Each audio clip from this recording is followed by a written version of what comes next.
Chapter 12. Welcome to another episode of our podcast where we explore ancient wisdom in a modern context. Today, we are diving into the Bhagavad Gita Chapter 12, the Yoga of Devotion. Let's take a deep breath and allow ourselves to be transported to a time and place where a warrior prince named Arjuna, faced with the dilemma of fighting his own kinsman, received guidance from his charioteer and friend, Lord Krishna. Chapter 12 begins with Arjuna asking Lord Krishna, which path is superior, the path of devotion or the path of knowledge? Lord Krishna responds by saying that both paths lead to the ultimate goal, but the path of devotion is easier to follow and more accessible to the masses. In a world where we are bombarded with information and distractions, it can be challenging to stay on a spiritual path. The path of devotion, also known as Bhakti Yoga, emphasizes love and devotion to God. It's about cultivating a personal relationship with the divine rather than simply following rituals and rules. Lord Krishna explains that the path of devotion requires surrendering our ego and attachments to the material world. We must offer our actions to God without expecting any rewards or recognition. This does not mean that we stop working or striving for success, but rather, we do so with the understanding that the outcome is ultimately in God's hands. The urban world we live in can often feel like a rat race, with everyone competing for success and recognition. However, the path of devotion reminds us that our true purpose is to serve and please God, rather than to satisfy our own desires and ego. Lord Krishna goes on to explain that the key to success on the path of devotion is to cultivate equanimity. We must remain steady in both success and failure, pleasure and pain, and all the ups and downs of life. This requires detachment from the outcomes of our actions and a deep trust in God's plan for us. In a society that values achievement and success above all else, it can be easy to get caught up in the highs and lows of life. The path of devotion reminds us that everything is ultimately temporary and that our true purpose is to serve God, rather than to accumulate material wealth or power. Lord Krishna also emphasizes the importance of serving others as a form of devotion to God. By serving others selflessly, we can transcend our own ego and connect with the divine within all beings. This can be as simple as helping a neighbor, or volunteering at the local charity, or as grand as dedicating our lives to a cause that serves humanity. As we navigate the complexities of urban life, it can be easy to forget about the needs of others and focus solely on our own success and happiness. However, the path of devotion reminds us that true fulfillment comes from serving others and connecting with the divine within all beings. In conclusion, Bhagavad Gita Chapter 12 offers us valuable guidance on how to live a spiritual life in the midst of a fast-paced urban world.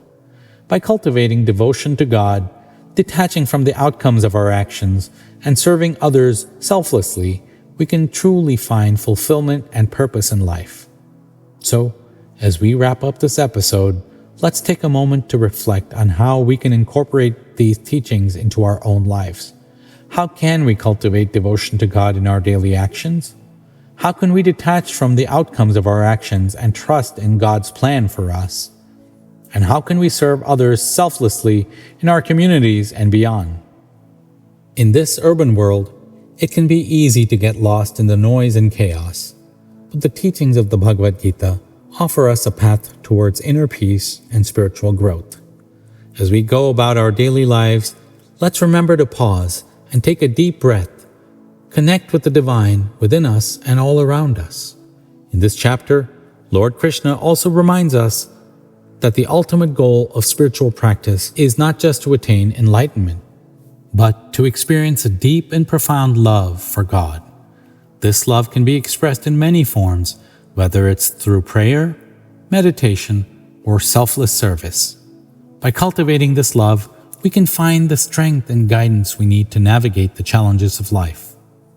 As we close this episode, let's take a moment to reflect on the teachings of Bhagavad Gita, chapter 12. How can we incorporate these teachings into our daily lives? How can we cultivate a deeper sense of devotion and love for God? And how can we serve others with selflessness and compassion? Thank you for joining us today on our exploration of the ancient wisdom in the Bhagavad Gita in a modern context. We hope you found this episode informative and inspiring. As always, keep seeking knowledge and wisdom, and may you find peace and fulfillment on your spiritual journey. Until next time, take care and stay tuned for more episodes of our podcast.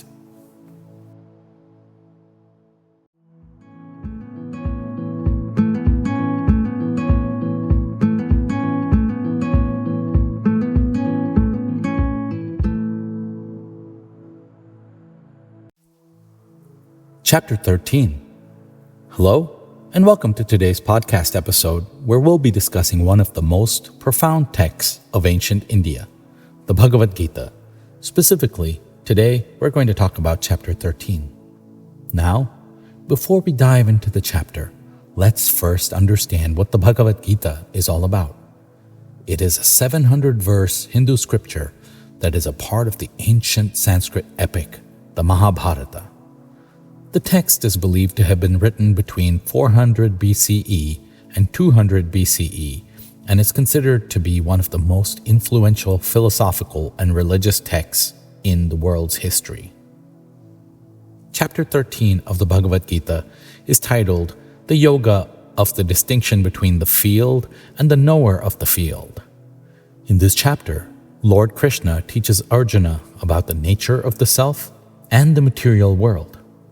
He explains the concept of the field and the knower of the field, and how understanding this distinction can lead to spiritual enlightenment.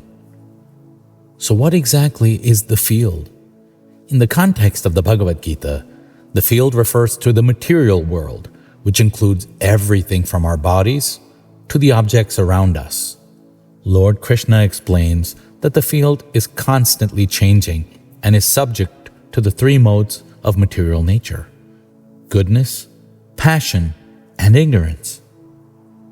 On the other hand, the knower of the field refers to the eternal, unchanging self that resides within each one of us.